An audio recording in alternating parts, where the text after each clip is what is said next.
Welcome to the Irish NFL Show Super Wildcard Weekend preview. And it is a Super Wildcard Weekend, particularly for us here on the Irish NFL Show, because we had some very exciting news drop during the week. As those of you who follow us on our social channels may have seen, Peter King of Football Morning in America fame, of Pro Football Talks on NBC Sports.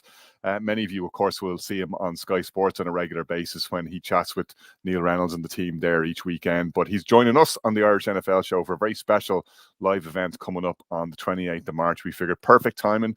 And by that stage, we'll know who the new owners of the Lombardi Trophy are after the finale to the season in Super Bowl 58 in Vegas on the 11th of February. And we'll also be looking ahead to the draft and indeed to the Aer Lingus College Football Classic featuring Florida State and Georgia Tech coming up later this year. And we'll see the current generation of FSU and Georgia Tech players and where they go in the draft as well. So there'll be plenty for us to talk about, as you can well imagine. That show is on March the 28th. Buskers on the Ball in Dublin in Temple Bar. That's in association with our partners RuPoint, QuinBet, and the Aer Lingus College Football Classic. You can get your tickets at the link, which you'll find across any of our social channels on X or Twitter if you prefer, Instagram, or on YouTube. So check out the link there. Tickets are already selling fast, as you can well imagine.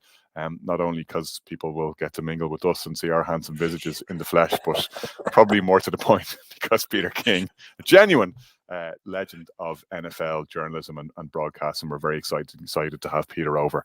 Will be joining us on that. That's Holy Thursday, if I'm not mistaken, isn't it? Yeah, it's Holy Thursday. So what else would you be doing in the run into Good Friday? Then? Get the early mass. Yeah, exactly. Yeah.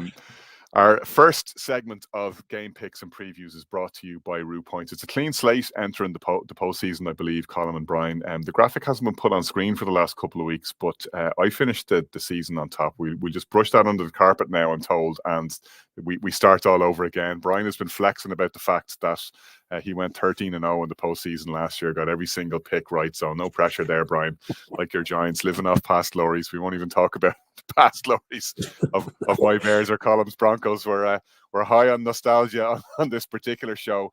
But our first segment of games is brought to you by RuPoint, demonstrating the value of global PR and comms. You can see how RuPoint can help your business at rupoint.com.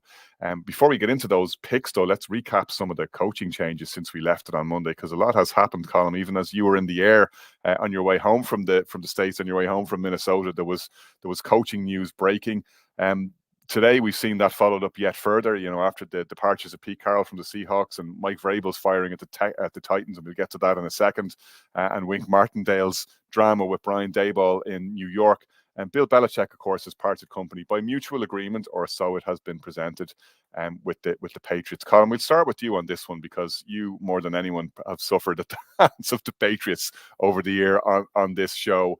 But it is a momentous occasion. But Belichick, his contribution to the game is up there with all of the greats, and in many respects exceeds even what the Don Shulas and the Bill Walshes and others have achieved in the game. He goes into the Mount Rushmore of coaching. I don't think there's any doubt about it. I mean, Robert Kraft, the Patriots owner, talked about him being a first ballot Hall of Famer. That doesn't even cut it as far as what he's achieved in the game.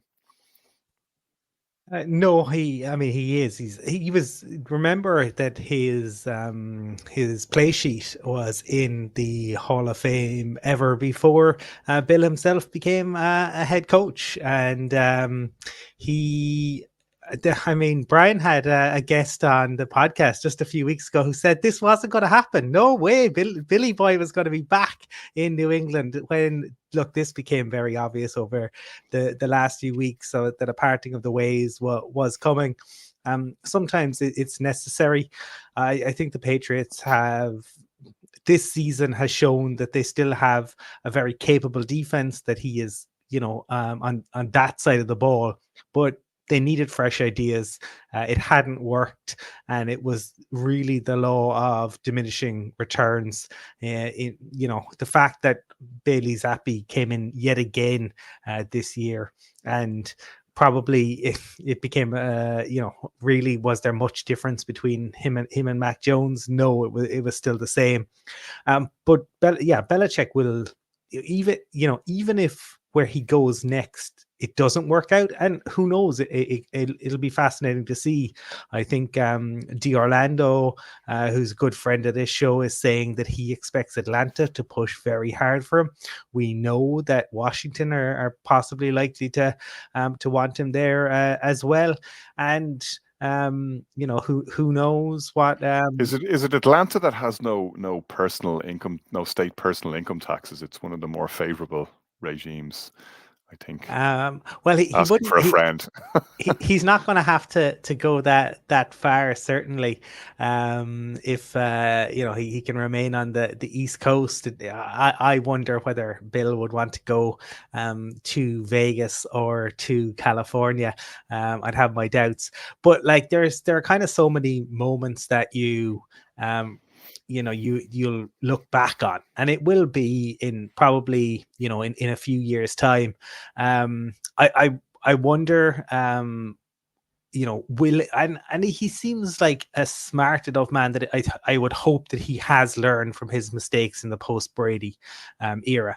But I think that would be the one kind of asterisk that you would put when he's talking to the next owners. Like, who is he going to want as the OC? Who's he going to bring with him? Is he going to bring everybody from New England? But what he built there with Brady was like, it was incredible, and one leaned on the other, and Brady wouldn't have had the success without Belichick, and very obviously Belichick wouldn't have had the success without Brady. So it is very much chicken and egg, I think. But yeah, it is very like seismic in terms of the change after a quarter of a century. And could the Patriots find themselves kind of in a Manchester United-esque situation, though they've much more stable ownership? But losing a figurehead after a quarter of a century, it takes some replacing. Brian, Pete Carroll is another departure. There's a thread running through most of this, if we can link them together. Of course, Pete Carroll coached with Bill Belichick in New York. They also both coached the Patriots at various times, now both in the past tense with the events of today. Pete Carroll going from Seattle, though, it caught a lot of people by surprise. Like, it wasn't necessarily a shock, and the season ended disappointingly for them. But given his record there, the fact that he's taken them to 2 Super Bowls, winning one, would have won a second one if they'd given the ball to Marshawn Lynch. Of course, famously, that was one that fell in the Belichick column and added to his total rather than Pete Carroll's. But I mean, they've generally, apart from this season, been in the double-digit win column, been pushing for the playoffs. Playoffs haven't gone as well as they could have done, and they've ended up with a lot of kind of divisional round losses. They kind of hit that glass ceiling in a similar way in some respects to the Cowboys, but by no means a disaster this season in Seattle. Had a couple of results gone the other way, they'd be playing playoff football. It wasn't all necessarily Pete Carroll's fault by any manner of means. Still another winning season, a 9-8 record. What struck me was his energy levels over the course of the last 2 months have been as high and as significantly great as what we've seen in previous seasons. And where people were kind of questioning when the Russell Wilson trade was made, whether this was the end of Pete Carroll, he seemed re-energized by that particular situation, as if he had a point to prove last year in terms of coming back and getting the team to the playoffs with Geno Smith on the centre. And I thought this season, look, things have gone against them. And they went on that difficult run, but they were struggling with certain injuries. The offensive line was beaten up for large parts of the season. 2 rookies players last year, fantastic seasons, spent most of the season on IR. Things didn't go for them in a lot of manner. In a lot of games as well, some unfortunate games. And I saw a number of inside locker room celebrations recently when they got things back on track. Everybody pulling in the same. It's enthusiastic and it's great to watch. And then even last weekend, after they won the game in Arizona, obviously late field goal missed by Prater, but again in the dressing room, we didn't make the playoffs. We'll be back. Real energized. Struck me a bit weird in terms of even the press conference. He was pretty clear that he wanted to be back as well. There was no two ways about that. That he said explicitly, "I want to be back, and I hope to be back, and I'm looking forward to it." Yeah, Colin called it out yesterday to me. He said, "I missed the trick here. There was a great opportunity to put some stuff up on social when he was traveling back to his press conference. He was dangling the car out there as if like, I want to be back, but I'm not sure the people internally want me to be back." And Even his press conference yesterday when he was thanking certain people, he didn't strike me as a head coach that was walking away from football, in the long term. Obviously, the Seahawks don't want them going anywhere. Ultimately, I think they're kind of cautious that the last thing they want is for him to go off somewhere else and make a point to prove. Where could he go at this stage? Would it be like the Chargers? Because he strikes me as a guy that wants to remain on the West Coast. Does he go back to college? I mean, we think of it in the dim and distant past, but he's former national champion with USC. Potentially. Right now, it looks like he's staying put, doesn't it? It looks like the Seahawks are trying to open up some kind of structural position where he's a part of the football decision, but ultimately he's not going to be the head coach. They probably recognize they have a young team, and this young team probably needs a young head coach. Now, that's not necessarily always the right approach. Sometimes that can work, sometimes it can't. But there's a lot of young players on that team, particularly defensively. They look like they're going in the right direction, and they want someone else to lead it. It looks like Dan Quinn is the leading candidate. It'd be interesting to see if he is the right man. It's very much one that cut us off guard yesterday. Colin, Mike Vrabel was another one that was strange. Again, Patriots connection resonating here, because this looks like it was an owner-led decision, and it seemed almost spur of the moment. Like, it's not a great way to make decisions. Amy Adams Strunk seemed to be disgruntled about the fact that Vrabel firstly went to the Patriots Ring of Honor or Hall of Fame or whatever they call it there to be inducted at Foxborough, and secondly that he wasn't vociferous enough in dispelling any rumors that he was going to join New England for what may turn out to be very obvious reasons. Yeah, certainly the piece in the Athletic today I thought was really interesting, but if I was a Titans fan, it wouldn't give me much comfort, because it really did come across that this was basically disgruntlement. And even our comments the other day around essentially, be too much hard work to try and figure out a trade. I just decided to get rid of him. Careful what you wish for, and we have seen that from the Titans before. I mean, this is a franchise who sacked a coach after he won a playoff game, and we're not talking John Fox and Peyton Manning and an all-star cast. And when they sacked the GM. What was that, about 18 months ago now, or what was it even? That was a surprise at that time. So they seem to be kind of caught in this situation as to, were they going to rebuild, or were they going to try to win as many as they could? And it seemed like kind of they traded away AJ Brown, and that was okay, we're going to rebuild. But then Vrabel seemed opposed to that. And I just don't know if they really know. I mean, the piece talked about they were bringing in more analytics guys, but the analytics guys didn't think that they should have gone for 2 when they beat the Dolphins the other week. It all seems, that basically, a rich person's nose got put out of joint, and essentially they decided, well, good luck.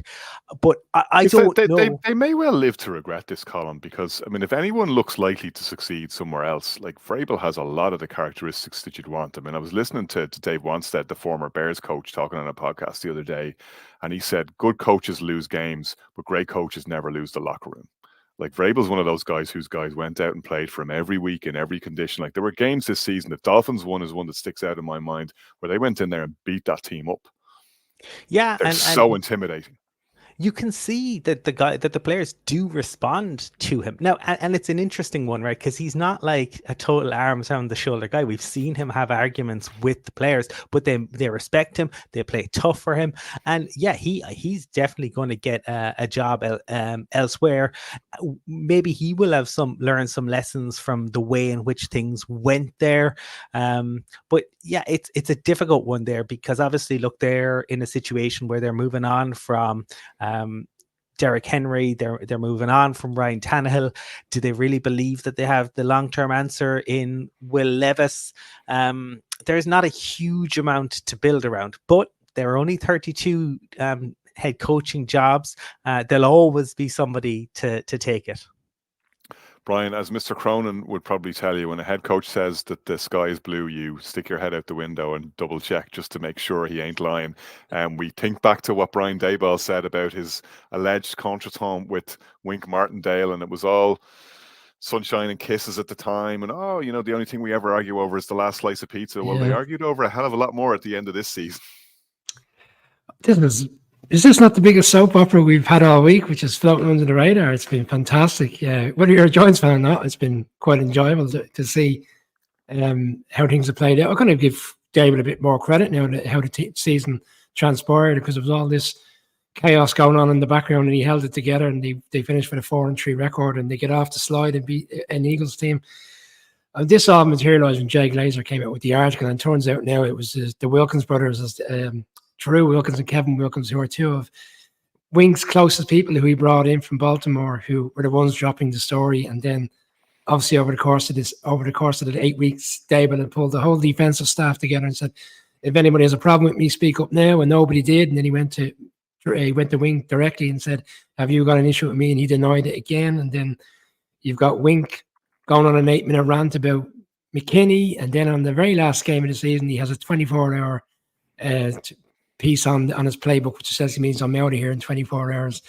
Jack Bauer program back to the day. I'm sure we still remember. Some other people may not. But look, what transpired on Monday was a very strategic move by Shane and Dable to get out in front of Wink and do the press conference at 1:30 Irish time, which was 8:30 over in New York. And I did think at the time, that's unusual. It's usually around 4 o'clock on the Monday when the season ended. They asked the question, was he coming back? They said, yeah, absolutely. We want all our coordinators back. And then there's an absolute bust up where he gets wind that he's firing the Wilkins brothers. Wink departs the building, effing and blinding, wants his $3 million, but doesn't want to resign after saying he was resigning. Is there any more to be said? They've compromised now. He's not getting his $3 million, but he's free to go and work anywhere else. I think the Giants are concerned that with positions potentially opening up in Philadelphia,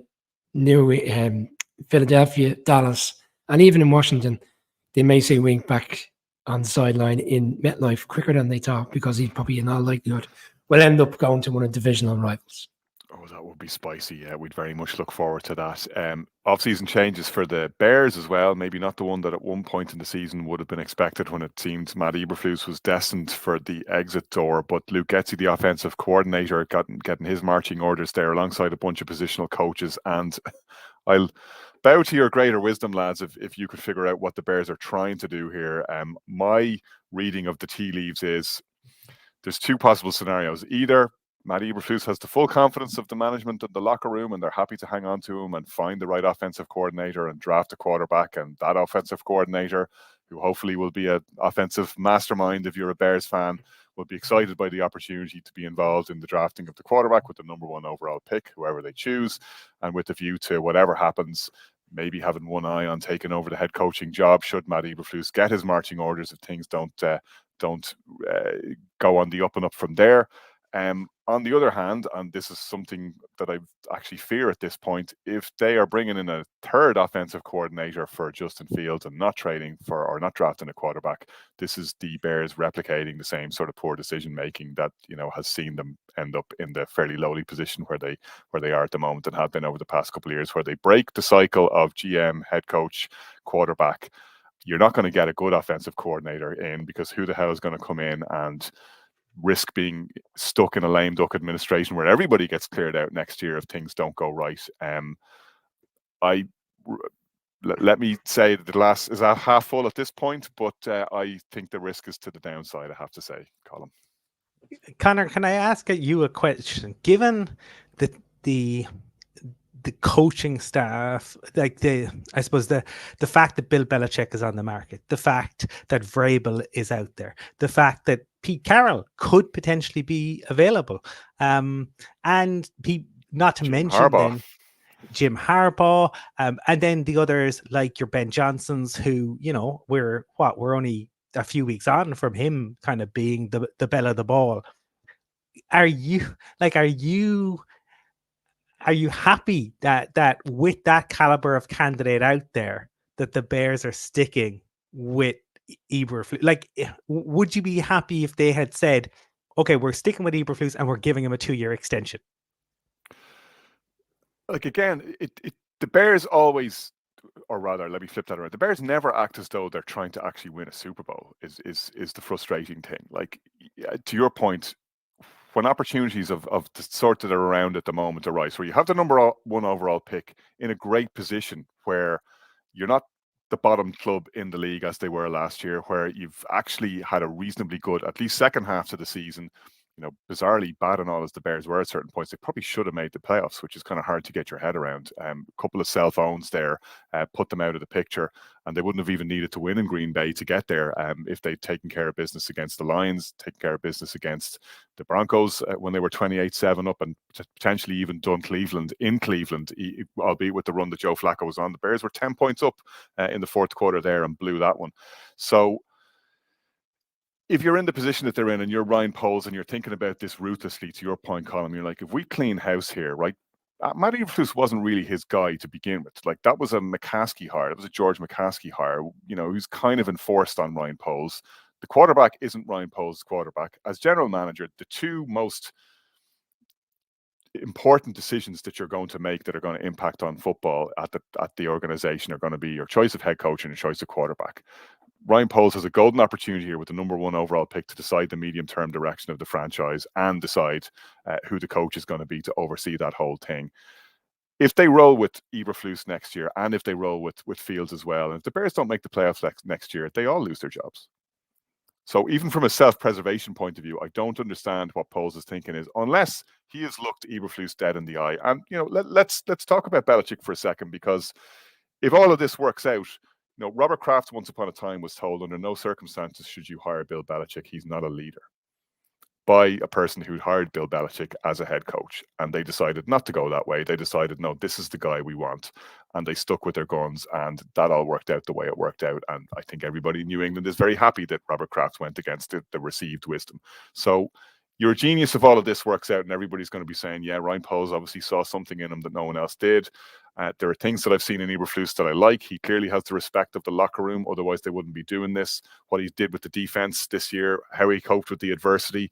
But, you know, what I also wonder about is some of the problems that he caused. I mean, he chose the wrong coaching staff in the first place. He chose Luke Getsy. He chose Alan Williams. They're looking for both an offensive and a defensive coordinator, let's not forget, because Eberflus isn't going to be the DC next year. They're going to bring a defensive coordinator. He'll probably still call the plays. Whether they promote somebody or bring somebody in, we don't know.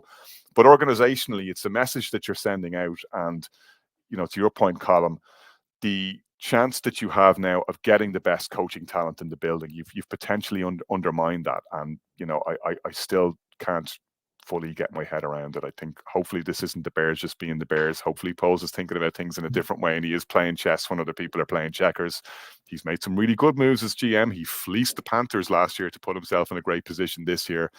Let's hope he's fleeced the cognoscenti and we don't know what he's doing, and he has something up his sleeve. That's all I can say. Anyway, that's probably enough Bears musing for one podcast or for one show. Brian, international games we got news on this week, which include the Bears, but also other teams that are going to be having home games in London in the autumn.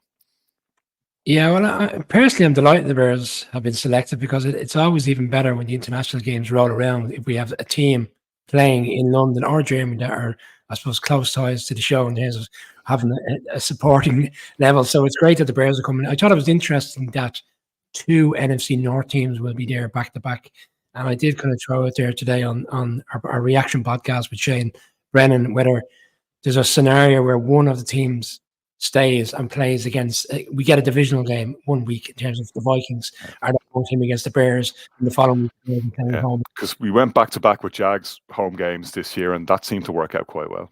It was really worked out well for the Jags, because obviously there was the enormity of the Bills giving out about the preparation and stuff.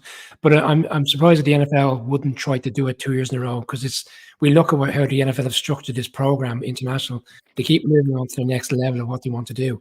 Why would they tail back off doing it last year? It doesn't make any sense. So I think maybe that's something to keep an eye on. Obviously, the Jags are back in Wembley, and the Panthers, again, that doesn't come as a surprise either, because the Panthers are signed up to the Germany in terms of the marketing rights, and there was a lot of conversation around them playing there last year. It didn't materialise. They have got the Chiefs on the schedule this year. The Chiefs are tied into Germany. I wonder, are the Chiefs coming back as the road team this year?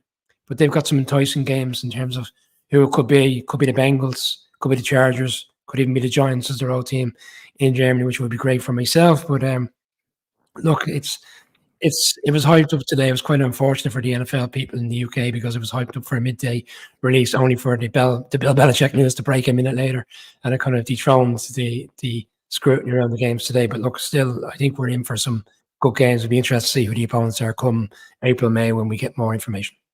Yeah, absolutely. It's great to have that to look forward to. Among a slew of other news, as we've just been discussing, that happened this week, really whets our appetite ahead of that autumn schedule.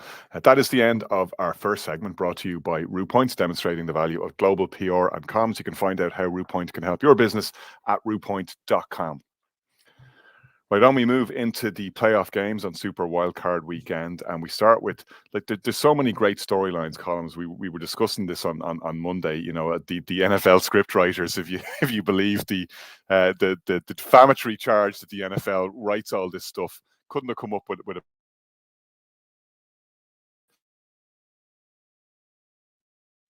this one opening game on Saturday night at 9:30 RT's, the Browns visit the Texans. The time in the trade sent Deshaun Watson to Cleveland. He'll be watching this from the sidelines or from the stadium or from the couch, depending on where he's.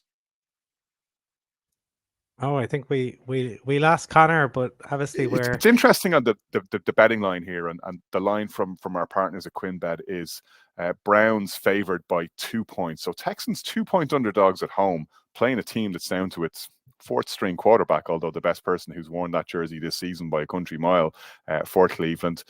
Joe knows his way around the playoff win, but that's an interesting one for me. Road team, fourth string quarterback, rolling into Texans, playing, you know, a Houston team that is on an absolute high after qualifying for the playoffs. But they won't want to go one and done, and they certainly won't want to lose their first playoff game in 5 years in front of their home fans. It's not just that it's the fourth choice QB, Connor. It's the fact that they're on their fifth and sixth tackles. That's the big piece. Kevin Stefanski has done a fantastic job there, and I do think this will be a really interesting matchup. Obviously, we got to see a precursor just a few weeks ago, but the big thing in that was that CJ Stroud was missing, and he makes, you know, everything work for this Texans team. I think where Stroud has struggled a little bit is against when defenses play man, and that is what the Browns tend to do, and they were incredible in the first half of the season. But ever since, what was the term he used? Myles Garrett heard something pop in his shoulder against the Denver Broncos. He has 1 sack in the last 7 games. And yes, he can, sacks aren't everything, and he can be out there, but this is a guy, do you remember when he was doing the crossover dribble earlier in the season, and he was absolutely terrifying offensive lines? I don't think it is the same. I think Flacco is going to go out there and throw the ball, but I think D'Amico Ryans will have come up with a better plan to deal with the Browns on this occasion. I think it'll be a very tight game. Flacco to Njoku has been really fantastic, and the Texans are going to have to come up with a better plan. But I think having CJ Stroud in there, I think they've been able to deal with even the loss of Tank Dell. I think that you're looking at their even during the regular season, they didn't have a great running game, but it just didn't matter. Stroud was able to make everything work, and it's kind of like you've put, and I know it's not exactly, but Slowick came from the Shanahan tree, right? He uses that sort of system, but suddenly you've put a blue chip QB into that system, and you are getting the benefits of that from Stroud, even though he is a rookie. I'm going to say that the Texans are going to win this one. All right, Brian, you've been high on the Browns this season. I imagine you see no reason to change unless you do. It reminds me of Christmas Eve last year when the Giants played the Vikings, and the Vikings won, and then the playoff game came around 2 weeks later, and the Giants returned the favor and beat them because they had the beatings of them the first time round. And for large parts of that game on Christmas Eve, the Texans had the beating of the Browns team, but their secondary was greatly exposed. A young secondary, a young defense as well. And, you wonder how you're going to learn from that. And I imagine D'Amico Ryans has had enough time to kind of readjust. I mean, Amari Cooper went off for 265 yards in that game. It was a record game. Realistically, is he going to have that type of game again? No. Is he even going to play? Actually, he's dinged up, isn't he? Yeah, so there's quite a few players that are dinged up. But obviously, last week they took no chances in the game in Cincinnati. Essentially, that game was over in the fourth quarter because there was nobody interested in playing any type of football for the Browns who had any aspirations to play in this game this weekend. I could see all the reasons why the Texans rebound and win this game, but I think Flacco with the experience, like we're talking about a team that have rested up for a few weeks against a team that have gone in with momentum, having won the game last weekend. But we're only a couple of plays away from the Colts winning that game last weekend. If he hangs on to that fourth down throw from Minshew, there was a lot of things that went against the Colts last weekend. And the Texans started well, went away for 2 quarters, got it back. It wasn't a consistent game for me last weekend. I'm going to stick with the Browns. I think the experience of being there before with Flacco and other different players, even including players on defense, they're one of the best defenses in the league for a reason. I think they find ways to slow CJ Stroud down over the course of the 4 quarters, and they get it done. I don't think it'd be pretty. It's a field goal type of game for me. I think the edge some 26-23 type of game. Yeah, I actually think this is the toughest of the 6 games to call this weekend. I see a lot of reasons that I'd like to believe in the Texans winning this game, and they're one of the feel-good stories of the season. And loved the energy when they won and ended up topping the division to get this home playoff game on Wildcard Weekend. And Browns, of course, probably have an eye on being the feel-good story of the season themselves, certainly over the second half, and with that sensational Joe Flacco emergence from parts unknown to lead them to the playoffs in the first place. And the Texans have dropped a couple of funny ones as well. I know that was earlier in the season, but they lost to the Panthers, they lost to the Falcons. They've some bad stains on their record this year. Was very positive to see CJ Stroud bounce back from the concussion the way he did. And when he's on form, and he, to me, seems like the kind of guy who will come alive in the playoffs. I don't think he's going to be the kind of rookie who's overawed by it. We've seen that sometimes happen in the past. It can take guys a while to learn their way around playoff football. I would be fearful, though, Colin, as you outlined, that the Myles Garrett factor isn't what it was. We've seen signs of weakness in that Cleveland defense, which has carried them down the stretch. Flacco, as you would say yourself, Colin, could throw the most perfect interceptions in the world as well, and he puts the ball in harm's way an awful lot. I think D'Amico Ryans and that defense will be kind of licking their chops. I think the Texans will make a home stand here. I'm not massively confident in that, but I think it's Houston going to pull this one out. Okay, we roll to the early hours of Sunday morning now. Dolphins, Chiefs. I'm happy to start off here because I don't like to just wait for you guys to choose and then flip the coin. So sometimes it's nice to come out of the gate strong. Again, I don't fully trust the Chiefs, which sounds like a bizarre thing to say in the playoffs at home, given what they've been able to do at Arrowhead over the last couple of years. They may end up, and probably will end up, having to go on the road at some point in the playoffs should they emerge from this one. And I expect them to. Dolphins have too many injuries.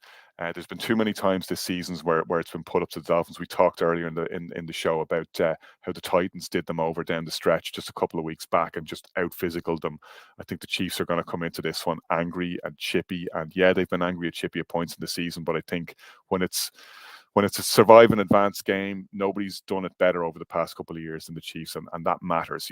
They remind me of, you remember years ago when Kerry went through the back door, they were dumped out of the Munster Championship, and they had that infamous game in the qualifiers against Longford, where it looked like they were going out and and it was going to be a crisis, one of the worst defeats in Kerry football. And Kieran Donaghy turned it around for them. They pulled it out of the fire, and they went on to win the All Ireland that year. Teams that are used to dining at the top table, it doesn't suit them to be, in the doldrums. And sometimes those thankless regular season games, like some of the ones that the Chiefs have dropped against the Broncos, no offense, Colin, and other teams, they're harder to get yourself up for. But I just think when you're in prime time in the playoffs, when the lights go on, when the temperature drops to what is going to be one of the coldest games, I think, in Dolphins franchise history, not quite in Chiefs franchise history, but will certainly be the coldest playoff game the Dolphins have ever played. That's when the fins freeze, and this is a Kansas City victory all day long for me. Brian? I can't go against it. we're probably guilty of being here before with the Chiefs and with the Dolphins. I said on the show last week, I thought it was imperative that the Dolphins found a way to win that game and remain at home for at least 2 playoff games this year, because they're more comfortable in there. And whilst the Bills were on a run, I felt they did everything to give the game away. I mean, they got to Allen, they caused interceptions, they caused strip sack and a fumble, and they still found ways to give the game away in the fourth quarter. The injuries, you touched on the fact that McDonald's has a play here, because he had an opportunity to take players out that beat down in Baltimore in the second half defensively. He should have recognized the bigger picture. He didn't. He lost players, and we talked about the Chargers last year in Week 18 doing something similar and losing players for the playoffs. And it looks like they're going to lose players this week. They've been signing players off injury reserve, kind of players that have been around the league for a period of time. Throw them into the mix. It doesn't bode well. And as poor as the Chiefs have been, Spagnuolo over the course of the season, he still has his defense playing at a level which has in many ways going to help them. Like we saw 2 weeks ago in the Bengals game, offensively still weren't clicking, but defensively they got it right and held down Jamar Chase and other players. It kind of strikes me as that type of game. It'll be more a Chiefs defense that gets the job done. You're talking about cold weather. I think we're talking about minus 14 degrees in terms of in Celsius temperature. Like that's brutally cold. And for Miami to kind of go from one extreme to the other, I can't say. I think this is playing right into the Chiefs' hands. Chiefs win. Not a high-scoring game, not a great game, but I think they do enough. Colin, not a classic in Arrowhead, says Brian, but a Chiefs win. How do you see it? I would love the Dolphins to win this. Having seen the Chiefs win yet another AFC West title. The orange top is on, Connor. The orange top is on. Even in a down year. Like the Murphys, he's not bitter, yeah. It would be absolutely wonderful to see the Dolphins roll in and upset everybody. And come on, Vic Fangio. You couldn't do it for the Broncos. You couldn't do it for the for the Eagles. Couldn't do it for the 49ers. Come on, finally go and get the victory against the Chiefs. But I think they're too beaten up on both sides of the ball. And I think ultimately when you've that many injuries, we don't know exactly who's going to play, and they're going up against a defensive coordinator where the Chiefs have the weird thing is the Chiefs have leaned on it's like Mahomes has been teleported into the kind of Brady's kind of career arc where like he's leaning into the defense this year to carry him because the receiving talent just isn't there. But Spags has been fantastic, and he knows when to blitz. Like Vance Joseph can be very can sometimes have a great day, right? He gets it right. Very, very often he doesn't. Spags almost always seems to know when to send the blitz, and some days you send the entire house. Chris Jones played last week. He got his bonus. You saw what that meant to him and the rest of the Chiefs defense. I saw some reports earlier that I didn't quite believe in terms of the wind chill. I had a look. There's actually a weather advisory for Kansas City, Missouri. It looks like it will be horrible. I think it'll be horrible for both sides. But the Dolphins have lost 10 in a row when it's played under 40. I'd love to see them break the streak. I just can't see it. I'm going to have to go with the Chiefs. Brian, before we go to Steelers Bills, you wanted to say one more thing? I also would like to see the Dolphins win. Don't get me wrong. But we always remain impartial in this show. I won't be as outspoken against the Eagles as Colin has been against the Chiefs. Spagnuolo is fantastic. Like the Super Bowl last year, it was 24-14 at halftime. The Eagles scored 11 points in the second half, and that was a 2-point conversion off a touchdown at the end to level it up. He has a way of adjusting, and in particular for some reason in the playoffs. He's done it with the Giants previously back in the day when he was the coordinator there in the Super Bowl run. He just has a way of structuring defense. Point, dialed up the blitz at the perfect time to get that strip sack on Hurts, which was vital in turning the game around for him. Yeah, and imagine if it doesn't start off in the nature in which he wants, he's still finding a way to navigate a defense in the second half to slow his team down. Yeah, I think we're all aligned. But would we like to see the Dolphins win? Absolutely. Right, Sunday evening, no sooner will the Angeles be over than the Steelers will be kicking off against the Bills in Orchard Park. Colin, this is the most lopsided game in terms of the odds this weekend. QuinnBet have the Bills as 10-point favourites over the Steelers, which is big for a playoff game, but perhaps not unfair, certainly when you consider the absence of TJ Watt, which is a massive, massive loss for Pittsburgh. It is a massive loss, and one of the reasons I suppose that it's such a big loss is Josh Allen doesn't take sacks at the best of times generally, right? Josh Allen, whatever else, he might turn the ball over at times, he might throw some of the most, if Joe Flacco throws the prettiest interceptions you've ever seen, Josh Allen throws the dumbest interceptions you've ever seen. You're just like, no, Josh, you can see it, you can telegraph it. You're shouting at the screen before he lets the ball go. No, Josh, and he still does it. 2 beauties against the Dolphins in the last game, like just throw the TV out the window type stuff. Yeah. But then chaos Josh Allen emerges. It's 3rd and 13. There's 4 defenders lined up, head down, and just charges. He doesn't need to do the Elway helicopter. He just runs right through it. The guy is built. Him and Derrick Henry are the 2 players I watch week in, week out and say, defenders don't want any part of tackling them. Like once he takes off, you're like, oh, I'll just make my best effort here to fall off you with an arm tackle while the next guy gets you. I think it's even worse with Josh Allen because, like Henry, you bounce off Henry, but he doesn't seem to seek contact. It's like Josh Allen looks to go and get it, and you see him. You see, again, in the same way that he's going to throw that interception. You see the look in the eye, and he's like, "I'm going for this," and to me, I'm as anyone who watches the show for any length of time will know, betting is not my forte. Brian is the man for that. So I have no idea in relation to exactly on the odds. But the fact that the Bills, if they are heavy favorites, it surprises me because the weather is supposed to be awful. This is another weather game. It's not going to be as cold, but it's supposed to be super windy. And it's supposed to be almost as windy as that infamous Patriots versus Bills game. And that would concern me if I was the Bills, because the Steelers and Mike Tomlin will have absolutely no problem sticking the ball up the jumper. If Mike Tomlin, do you remember, Brian or Connor, what did Mac Jones, how many times did he throw the ball in that game? Was it 3 times? 3 times. Yeah. Mason Rudolph might not throw the ball at all. I would not be at all surprised. Mike Tomlin will have no problem. If the Bill or the Steelers were to win this on a safety, Mike Tomlin would be utterly delighted. I think it'd be like that time. You remember that horrible Champions League final between Inter Milan and AC, where Eamon Dunphy and John Giles were trying to convince us it was the greatest game of football ever played. It was one for the purest, Phil.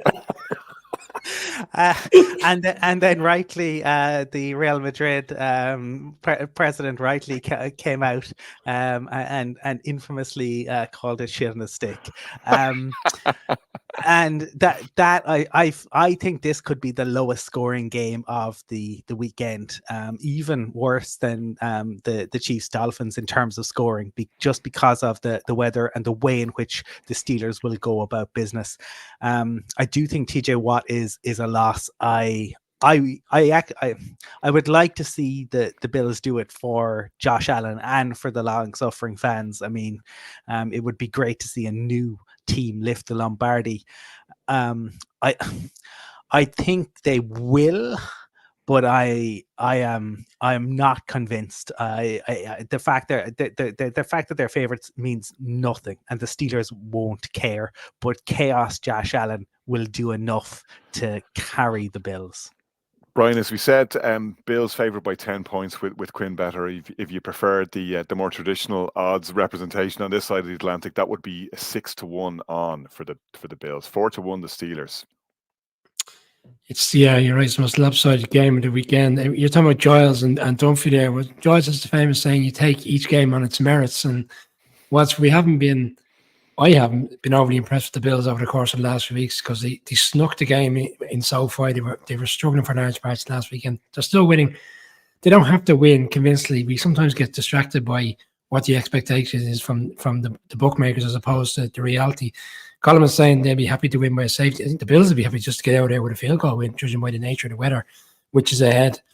Is Mike Tomlin the best in-game manager left, head coach left in the series in terms of who's left? Not necessarily the best head coach, but last week Pickens didn't have one reception. They knew the best way to win that game last weekend was the run game between Warren and Harris. You saw it in the last drive where essentially they ran the ball down and they refused to even take a touchdown because it wasn't necessary. And the previous week in Seattle, Pickens had one of his best games of the season, and as did Deontay Johnson, because they knew that they recognized that the secondary of Seattle was there to be got at. He seems to recognize the best way to exploit teams and go at them. And I think to what Colin was saying, the corollary to your point is Sean McDermott may be one of the worst in-game coaches in football, and has had innumerable examples of just terrible play, including that botched field goal attempt against field goal attempt they didn't even get off against the Dolphins. Does the way in which I was gonna lead into the game in which they played in overtime in Philadelphia, where Colin rightly called out he didn't manage the clock properly. He didn't manage the clock in the next game in Kansas City correctly. They got away with that one because he gave Patrick Mahomes 2 minutes and 11 seconds. If there's 6 minutes to go in this game and it's a tight one, who are you trusting more, Tomlin or McDermott? I think it's Tomlin, but I don't think they're going to be in that scenario because I just don't think the Steelers are strong enough. If the Bills were to get an early lead and get up by 10 points, we say Rudolph won't throw the ball. He'll have to throw the ball. And essentially, I think that will kind of feed into the Bills maybe picking them off and putting themselves in the position to kick an extra field goals. This is the type of game that I don't see them going for fourth downs. I think they'll recognise if there's points on the board to be had, we'll take the field goals, we'll build up a lead, and we'll put the Steelers away. Not a high-scoring one, but I do think the Bills will cover. I think it'll be a 27 type of game. Yeah, I'm not sure they'll necessarily cover, but I'm not going to upset the apple cart here and double down on the Steelers. Although I finally called the Steelers game correctly for the first time in 17 games last weekend, they did in fact end up beating the Ravens. All I needed was the Ravens to sit their starters to actually call a Steelers game correctly. So maybe I should go with them into this weekend as well. But I just find it hard to see it.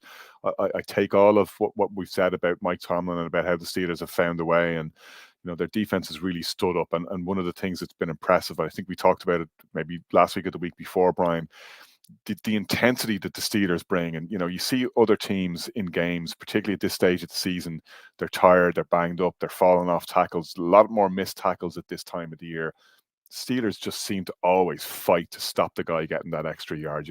There's no team that's better when a receiver catches a ball just short of the sticks. They don't fall forward and get over the line. Their fundamentals, their mastery of the fundamentals and just bringing it on every single down to down is among the best, if not the best in the league. Probably the only team comparable to me in the draw that I can think of right now is Baltimore. I think, to your point, Brian, some of those Bills games down the stretch have been worrisome in that, they barely got over the line against the Patriots. They were really sloppy against the Dolphins. That was more about the Dolphins losing that game really than the Bills winning it ultimately. Their record down the stretch has been good, but some of the games have been less so. However, they've stacked double-digit wins for the last 3 years in a row now. I think sometimes form is temporary, class is permanent. I think they're a team that knows their business. They have unfinished business in the playoffs, and maybe this, as we've been saying since the start of the season, kind of suits them. Nobody's really massively talking about them. They've kind of gained the status as the team that nobody wants to play in the playoffs, but they're nobody's raging favourites to lift the Lombardi either, in the way that they were at the start of last season, certainly. I think this will kind of suit them. Don't think they're going to run away with it, but I do think they're going to emerge victorious in this one. And that brings us to the end of our first segment of game picks and previews for Super Wildcard Weekend. Well, into our second segment of game picks and previews on the Irish NFL show with Super Wildcard Weekend on the horizon. The Sunday evening game, the 9:40 game on this side of the Atlantic, sees the Packers visit the Cowboys. Column. The Green Bay Packers have never once in their history lost a playoff game to the Dallas Cowboys. Does that start this weekend? The Mike McCarthy Bowl should be an interesting one. The Cowboys have been so good at home, and the Packers have been very impressive. You would have to say, youngest team in the league. They back themselves. I suppose, got things figured out with Jordan Love in terms of kind of the 5th-year option, but they didn't bring in any experienced receivers, tight ends. They backed their young players. They figured they could learn, and they've been rewarded with some absolutely fantastic performances. They've been able to win on the road. They have put it up to people, and if this game was at a neutral venue, I think it might be different. And look, could this bring a surprise? Sure. But the Cowboys have been so good at home. And Mike McCarthy appears to have learned some lessons from the past, right? The worry was that Mike McCarthy was going to lean into the run. Remember, he talked about that, even in the summer with Zeke gone. But instead, they haven't. They've leaned into the quick game. And it's been slants to CeeDee Lamb. CeeDee Lamb, who's been really fantastic this year. And in fairness, Brandon Cooks, it took a little bit of time to get going, but he has really unlocked CeeDee Lamb, and CeeDee has grown into that role and become such an integral part of it. I do think that that changes, because I have Dallas winning this. I think I don't think that the Packers will be overawed. I think they'll put on a performance, but I just think that Micah Parsons is, probably the most impactful defensive player in the league at the moment.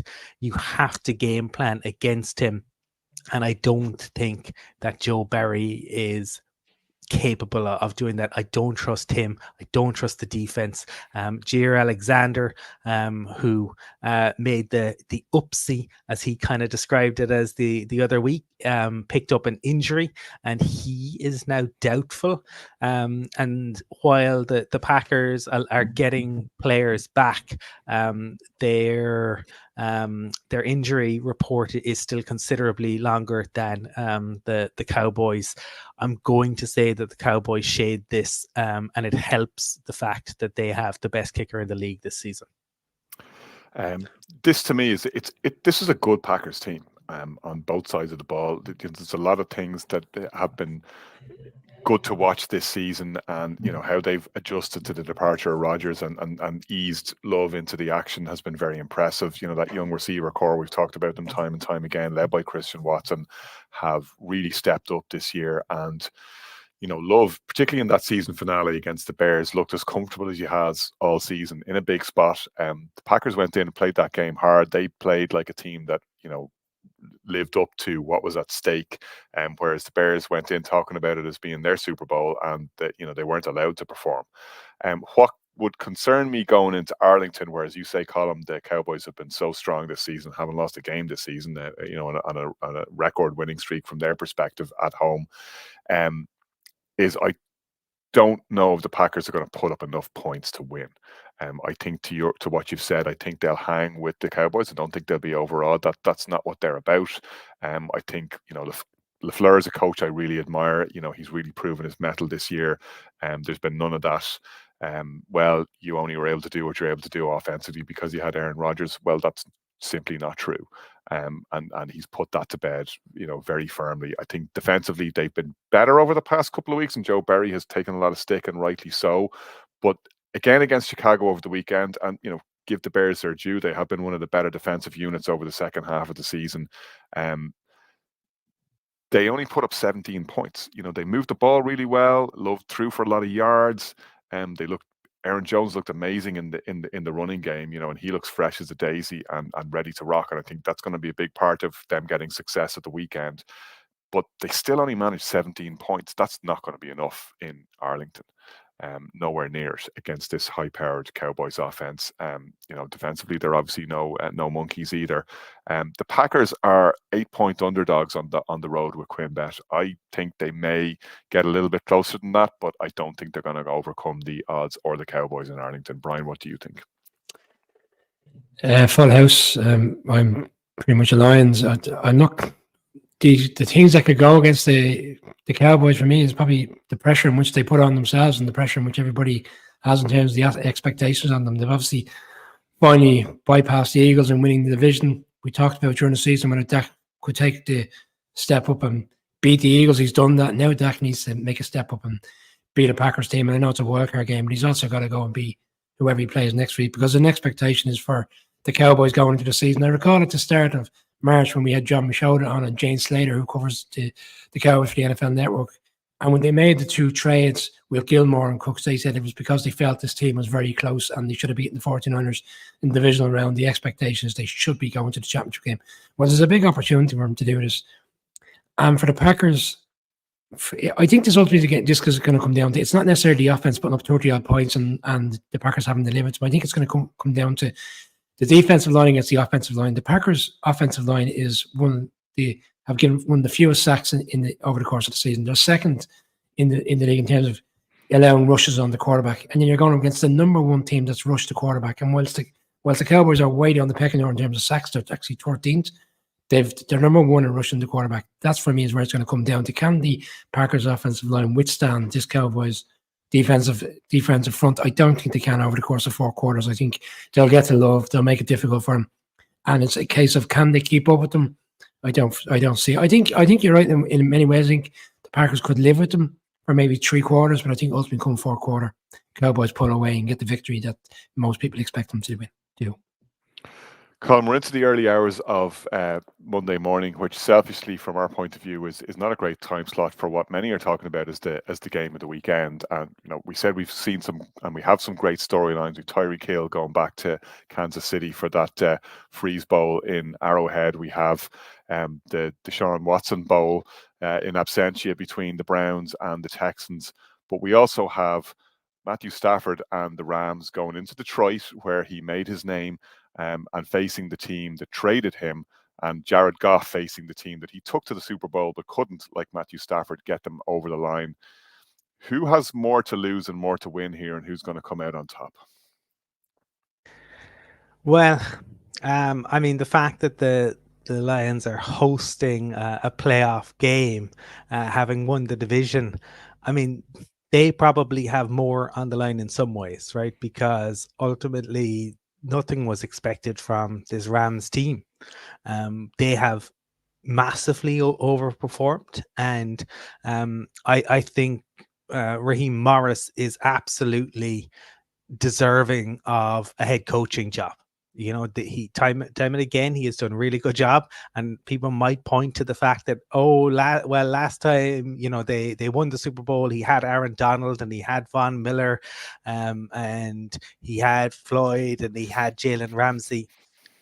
I think the average NFL fan would struggle to name more than 3 players on that Rams defense, and yet they've done a decent job. Are they a fantastic unit? No.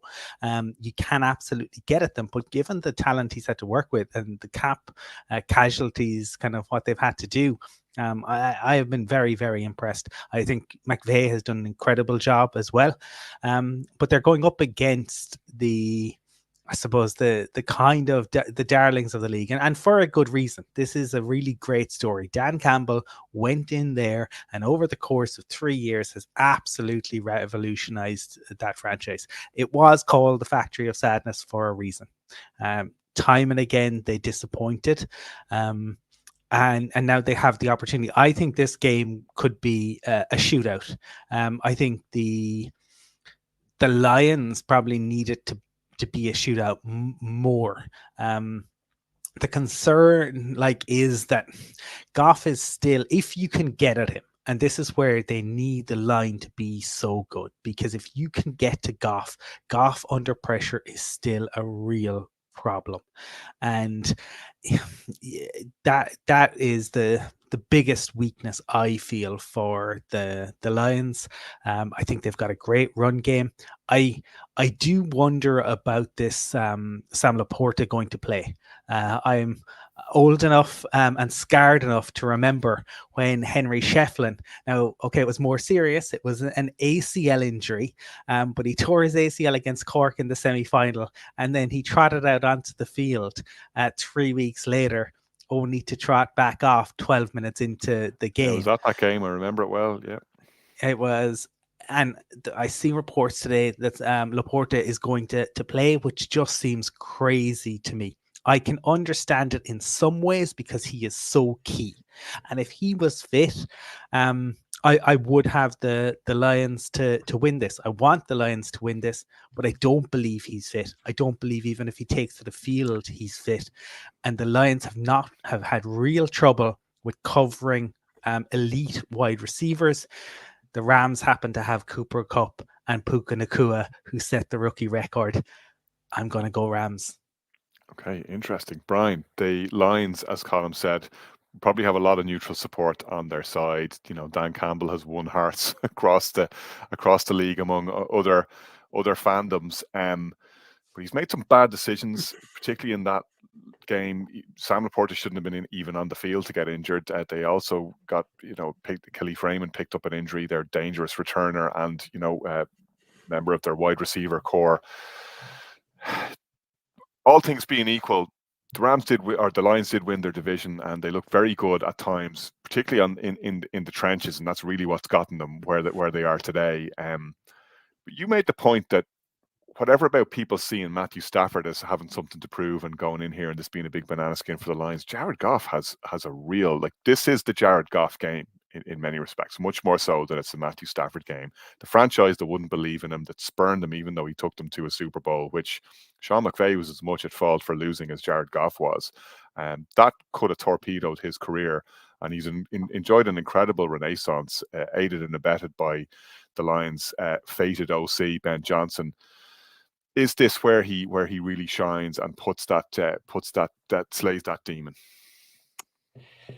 Yes, for me, yeah, I'm bought into the Lions. I'm surprised Not after that lengthy preamble that it finally came together. I'm used to being shut down when I put those things out there.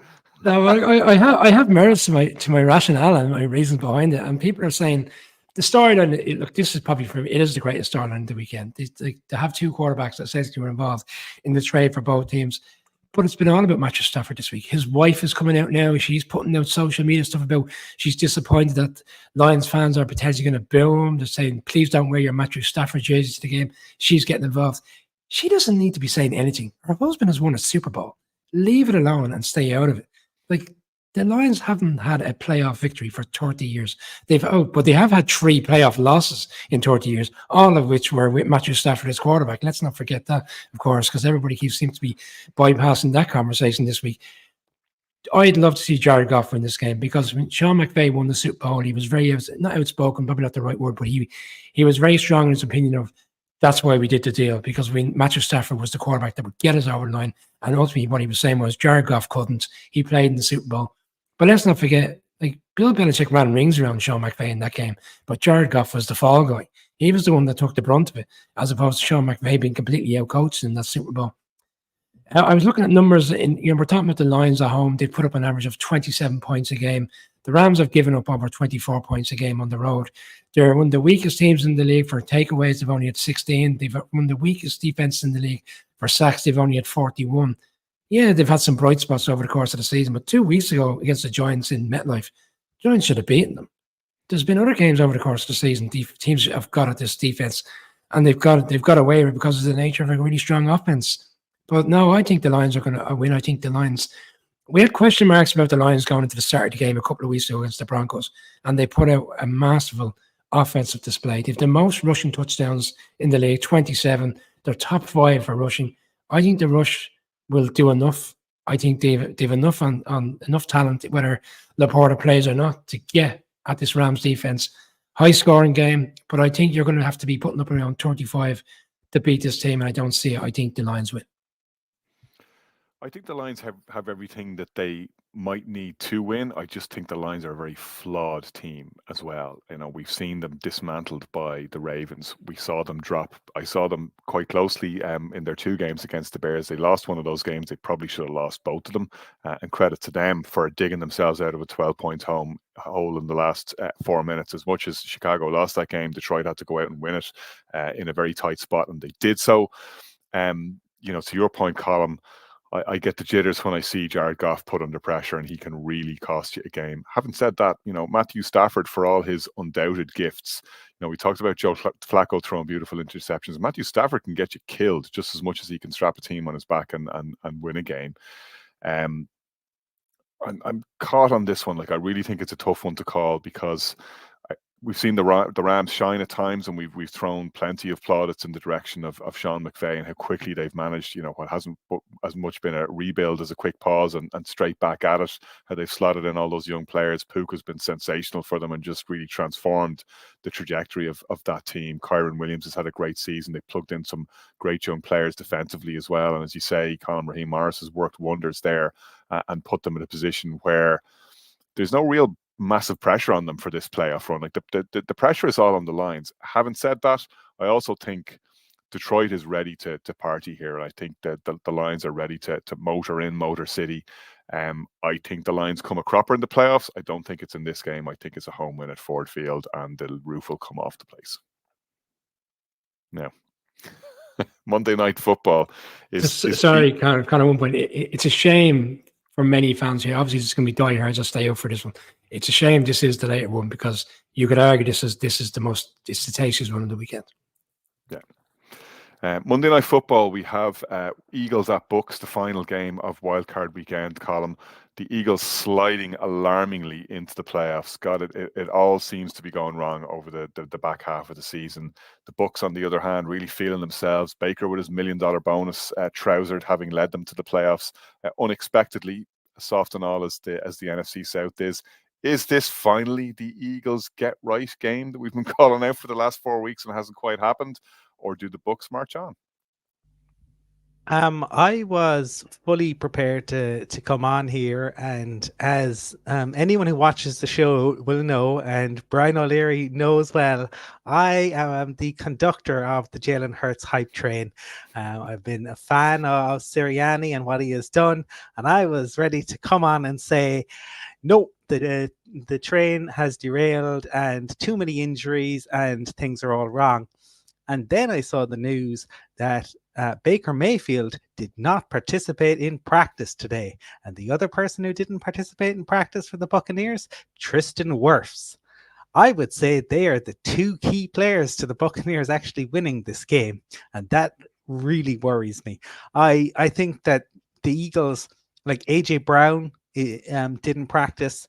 Hurts said he hasn't thrown a football and admitted that he should not have gone back on the field against the Giants. Again, why was he allowed to do that? Like, that just should not have happened. Like the coach staff, the medical staff should have been like, no, you're not going back out there. I think things are very wrong in the building in Philadelphia. There's been rumors out there that there's going to be a surprise change in the NFC East. That was not Wink Martindale. It wouldn't have been, even if Dable had gone, I don't think that would have been a massive surprise. I don't think we all knew Ron was going. Mike McCarthy, would people be surprised if he lost, if Jerry got rid of him? I don't think anyone would. So the surprise to me could be Sirianni. I just think you see the way Hurts has talked over the past month is so completely different to everything we have seen in Jalen Hurts' career up to this point. It is so far removed. This is a guy who got pulled in the national title game and was so happy that his team won. No matter whether they won, whether they lost, he was so calm, so collected, always knew what to say. And all of a sudden, in the last month, he's saying, we need to work together. We need to be on the same page. Even today, there's more kind of strange comments. The Matt Patricia thing has been an abject disaster. The Bucks can win this game. The Bucks should win this game. But if the Bucks don't have Baker Mayfield, and the Bucks don't have what I would argue is probably the best potentially the best left tackle in the game, certainly one of the top three, that's a huge issue. That's a huge issue. But I don't see how the Eagles can turn around. This is not just a couple of bad games where they were resting players. This is a slide that has been for a month and a half now. And it wasn't even like they came into the season looking great. I thought they would find their form after a couple of weeks. They managed to get the wins, but it was almost like that teams were playing perceived Eagles at the time. And then people went, oh, they're not who we thought they were, and they've been able to beat up on them. And I just cannot see them flipping the switch. But as I said, if Baker and Wirfs aren't there, I don't know. Yeah, like you say, I don't think they're going to flip the switch either. I just don't think it's possible to do that. If you're not right by this stage, it's not going to be right. The Cardinals loss was the one that really kind of underlined it for me, that they're just nowhere near where they need to be. Everything's going wrong right now in Philadelphia, and the Bucs on a very different trajectory. They'll be absolutely delighted with their season's work. A lot of people have really stood up there, and it's funny for two squads of veteran playmakers. There's an old adage in the stock market: it's better to sell a day too early than a year too late. I would have thought the Tampa Bay Buccaneers had probably were the ones that you were saying were going to age like milk rather than fine wine. Now that we're looking at it, you think maybe Howie should have been a little bit more diligent with the broom and cleaned a few other players out. He was getting all this credit for re-signing certain players and for not losing a raft of players to free agency and seeing guys out of the building. But God, that linebacker core is terrible. The secondary's been picked on all season. Mike Evans will be licking his chops if Baker's fit. If Baker's not right, then I think I'm going very much the other way. There's always at least one big surprise on Wildcard Weekend, and while this wouldn't be a massive surprise, that the line is only 3. Eagles are favoured by 3 with QuinnBet, so that makes Bucs 3 points underdogs at home. But I think this is the surprise of the weekend. Again, with that caveat, I reserve the right to back out of it if Baker's not good to go, or if that injury is serious. But it's Tampa Bay at home for me, Brian. I don't know. Colin gave a pick there. You have to 6 o'clock on Saturday for our formal picks go up to make your final decision. If the Eagles were playing against a team coming with huge momentum into playoffs, and we've seen it before where teams are falling into the playoffs and then another team is coming with such a great run, i.e. the Bills, for example, in the AFC, well, then you'd be saying, yeah, naturally, because of the nature of the form and where the teams are at, both physically and mentally, they're there to be got at. But because of where the Bucs are, we're talking about a Bucs team that, Conor, we touched on last week. We felt maybe they had one eye on the Panthers game, and that's why they were so unconvincing against the Saints the previous week. I mean, the Saints put a number down on them. And then last week, they started for a 9-0 victory against the weakest team in the league. And I know they've held teams, like they beat the Falcons 9-7, and other teams have struggled in Carolina. The Packers only won by a field goal there. But it was the nature of performance, and then people say, well, Baker Mayfield was injured for large parts. Mike Evans only had 3 receptions last weekend, and he only had 4 the previous week. They're not playing well, and yet they've managed to win it again, a second year in a row, a very weak division. I would say the Bucs defense over the course of the season has been really strong, and to see Winfield not be selected for the Pro Bowl when you have players like Butter Baker being selected is really disappointing. Yeah. I mean, it's very much the favourite player as opposed to what we're watching on the TV week in, week out. But I think the Eagles, Devontae Smith didn't play last week, DeAndre Swift didn't play last week. They are going to get players back, and once they've got injuries in other positions, it'd be interesting to see where AJ Brown is come Monday night. I just don't trust the Bucs enough to win. I think the Eagles stumble over the line, unconvincing, get it done. But I think the road has come to an end for them, and it'll be next week in San Francisco where they finally meet their match again, as opposed to this weekend. It's the Eagles for me. All right, good stuff. That brings us to the end of our picks and previews. Just a reminder that we have that. Right. Well, Brian O'Leary picked the Eagles in a playoff game. I mean, please no. How far, Colin? Conor called it out earlier. I went 13-0 in the playoffs last year, but that meant I must have been picking the Eagles. But more importantly, I got the big one right. They lost in the Super Bowl. But I'm impartial on this show. I didn't show my true colours tonight. Right, there we leave it.